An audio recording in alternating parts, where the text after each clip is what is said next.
Bom dia, bom dia, bom dia, tudo bom com você?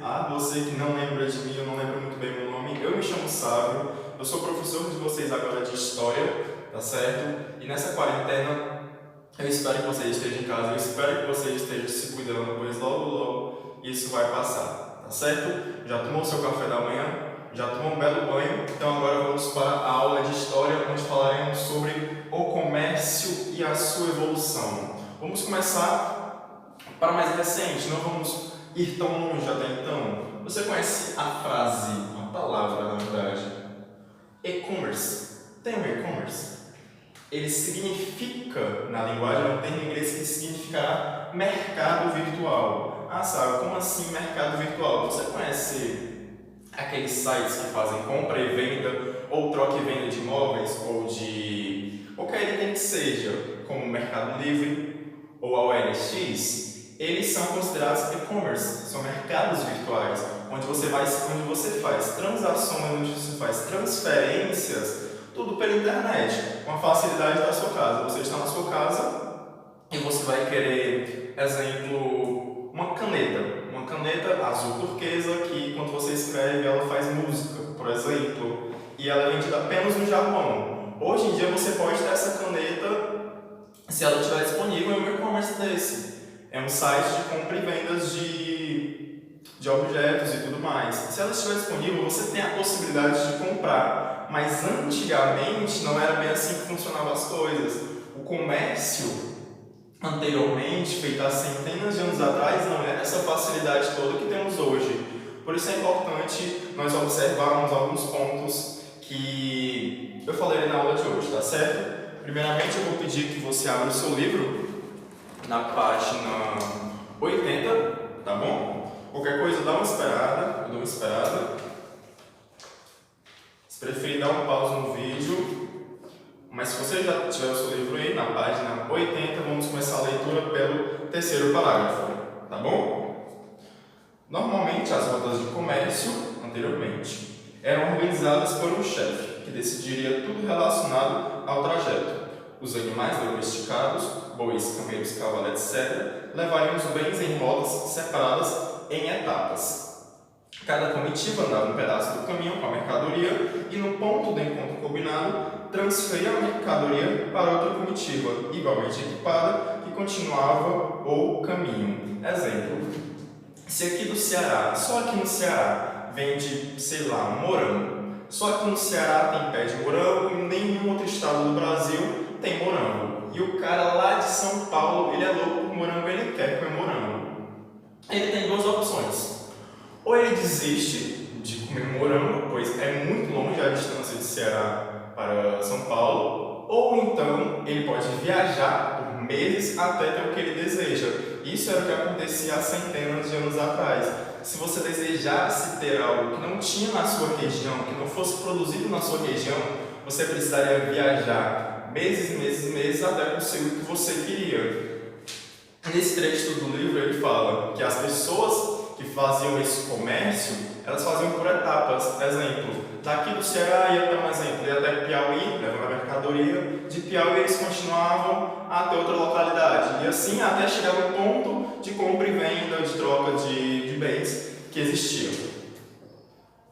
Esses são os pontos de encontro que eu vou falar. Nos pontos de encontro, geralmente se desenvolviam serviços como hospedarias, estalagens e lojas. Essa interação atrai um número cada vez maior de pessoas, fazendo com que, com o tempo, esses pontos de encontro de negócio se tornassem assentamentos humanos, que rapidamente se converteram em cidades prósperas graças ao comércio constante. Muitas grandes cidades da antiguidade começaram como um simples ponto de encontros comerciais. Exemplo, o livro diz aqui que em grandes metrópoles que existem hoje, elas são responsáveis por esses pontos de encontro de comerciantes. Os comerciantes se encontravam como se fosse uma feira. Exemplo, você conhece a Feira da Parangaba? Lá é um grande ponto de encontro de compra e venda de coisas. É um grande comércio que funciona lá. Antigamente, também funcionavam esses pontos de encontro. E nessas localidades que funcionavam esses pontos de encontro, acabaram por se tornar grandes metrópoles, a grande maioria delas. Tá bom? Continuando aqui.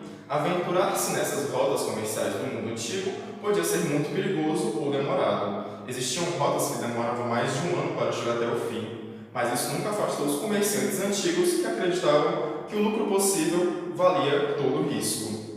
Eles faziam meses até chegar na localidade que faziam essas trocas e vendas de materiais, e era perigoso esse percurso, porque nesse percurso podiam existir ladrões que iam e te roubavam lá, ou você poderia até mesmo ser assassinado em algumas localidades, tá certo?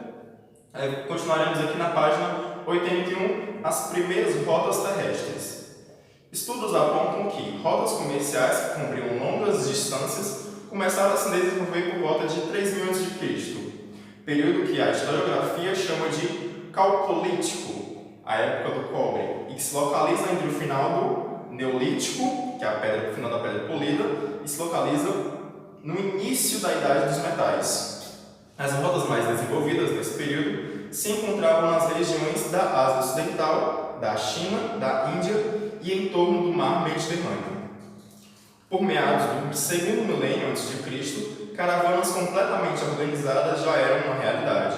Esse desenvolvimento só foi possível graças à domesticação de animais que, naquele contexto, eram usados como bestas de carga, ou seja, o transporte desses objetos do comércio eles eram feitos através de animais, pois não era possível você andar de um estado, de uma província a outra, pois o percurso era muito longo e eram demorados os dias, certo? No Oriente Médio existiam 3 grandes rotas principais. Uma levava da região da Arábia à Palestina e da Arábia à Petra. A principal atividade dessas rotas era o comércio de mirra e incenso. As rotas pela Babilônia seguiam por terra e rios e pelo rio Eufrates até o ponto de Seleucia. Havia também as rotas da China, que permitiam o transporte de cargas, roupas, tecidos e fios de seda até a Ásia Central e a Índia. Bom? Continuando aqui na página 82, onde falará sobre as rotas navais. As rotas navais de comércio entre os povos são bem mais antigas. Estudos apontam que, há pelo menos 90.000 anos, as pessoas já se valiam de meios de transportes marítimos para se deslocar e realizar o comércio. Os vestígios mais antigos de como funcionavam as rotas e o transporte marítimo datam entre 4.000 e 3.000 a.C. e são dos povos do Egito, da Índia, da China e da antiga Suméria. Inicialmente, as rotas marinhas eram feitas com barcos relativamente frágeis, que não aguentavam os perigos da viagem em alto mar, de modo que viajavam apenas a uma distância segura da costa. Com o tempo, as técnicas de navegação e transporte foram evoluindo continuamente, de forma que os navios foram ficando cada vez mais autossuficientes. Como assim estava autossuficiente? Que não precisava ter todo aquele trabalho manual, certo? Chegou a ponto de, no final do século XIV, já conseguirem fazer viagens que cruzavam o planeta, viajando de continente em pleno mar. O comércio antigamente, para chegar onde é hoje, com esse e-commerce, onde você pode comprar, exemplo, um celular que é feito apenas na China e ele chega na sua casa sem você fazer o mínimo esforço, é coisa bem recente. O comércio, anteriormente, feito há séculos, era feito dessa forma. Era feito através de dias e meses, através por rotas marítimas, por dias e meses, por rotas terrestres. Era muito difícil esse processo do comércio crescer, para começar a crescer. Por isso, nesses pontos de encontro, foram se construindo grandes metrópoles. As pessoas se reuniam em volta desses pontos de encontro para ter sempre, ao seu interesse, sempre próximo de si, algo que queira, exemplo, nesses pontos de encontro.